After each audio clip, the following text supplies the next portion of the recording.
C'est le grand moment. Bonjour à vous. Si vous ne me connaissez pas, je m'appelle Camille Meunier et je suis vidéaste et photographe animalière, nature, aventure.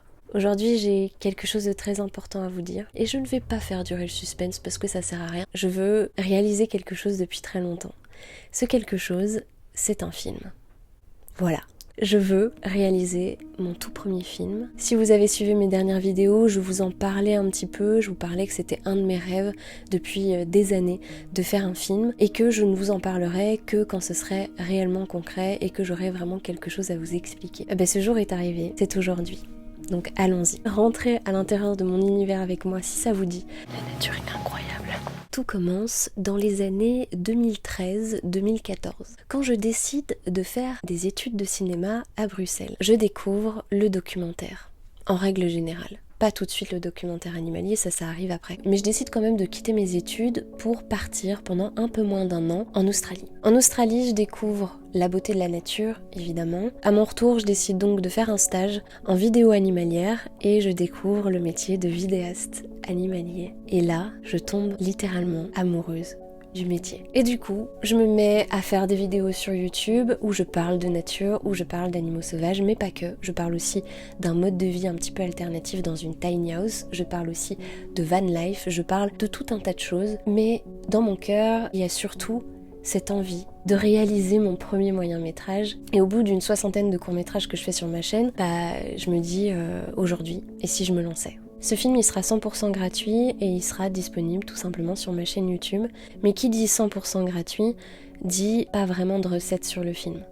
Donc, pas beaucoup d'argent.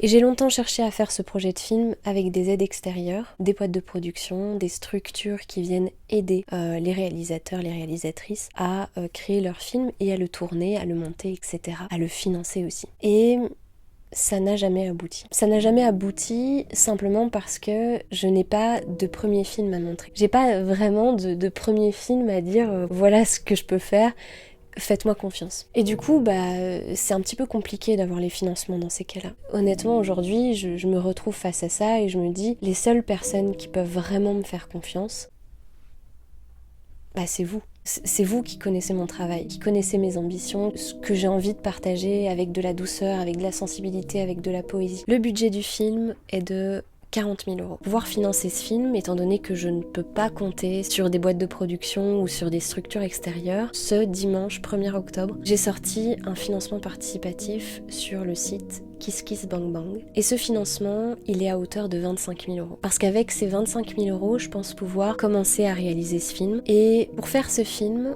j'ai besoin de tout un tas de choses. En premier lieu, j'ai besoin d'une équipe. Un cadreur secondaire, qui sera Johan, une monteuse, qui sera Karen Bruce, et il y aura un compositeur, qui sera Nicolas, qui va composer les musiques du film. Et il y a aussi quelque chose en plus, parce que je voudrais vous emmener encore plus loin dans cette aventure, parce qu'il y a tout un tas de choses que je ne vais pas pouvoir raconter dans le film. Parce que ça va être 5 mois de tournage et pour pouvoir quand même vous les partager et vous les raconter, j'ai décidé de faire une série de vidéos qui s'appellera Carnet de voyage et qui sortiront pendant les mois du tournage du film. Vous allez voir sur le financement participatif, sur le site, il y a tout un tas de contreparties. Il y en a absolument pour tous les budgets, pour les personnes qui ont envie d'avoir leur nom dans le générique, comme pour les personnes qui ont envie de faire partie de l'équipe. Mais on discutera de vous un petit peu plus tard dans la vidéo parce que là, il faut quand même que je vous parle du thème de ce film, du sujet de ce film. Ce film, il va s'appeler Le refuge des vieux arbres parce que le sujet de ce film, ce sera les forêts primaires, du moins les forêts anciennes. Pour vous mettre un petit peu dans le contexte, une forêt primaire, c'est une forêt qui n'a pas été touchée par l'homme pendant plusieurs siècles. Aujourd'hui, en Europe, il n'existe presque plus de forêts primaires, voire plus du tout, pour les dernières forêts qui y ressemblent. On peut parler de forêts très anciennes,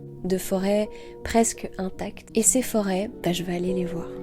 Ce moment restera gravé à tout jamais dans mon esprit, et je ne réussirai pas à décrire pleinement ce que j'ai vécu ce soir-là. Il y a plus de 1000 ans, les Vikings sont arrivés en Islande et ils ont décimé les forêts. Les Islandais sont passés de 20 à 30% de terres boisées à 1% de forêt. En 1950, ils se sont réveillés et ils se sont dit on ferait pas quelque chose pour nos forêts? Et ils ont commencé une énorme campagne de reboisement, de reforestation de l'île. Je voudrais aller filmer ces jeunes forêts, aller interviewer sur place quelqu'un qui m'expliquera quel est le vrai but de cette reforestation.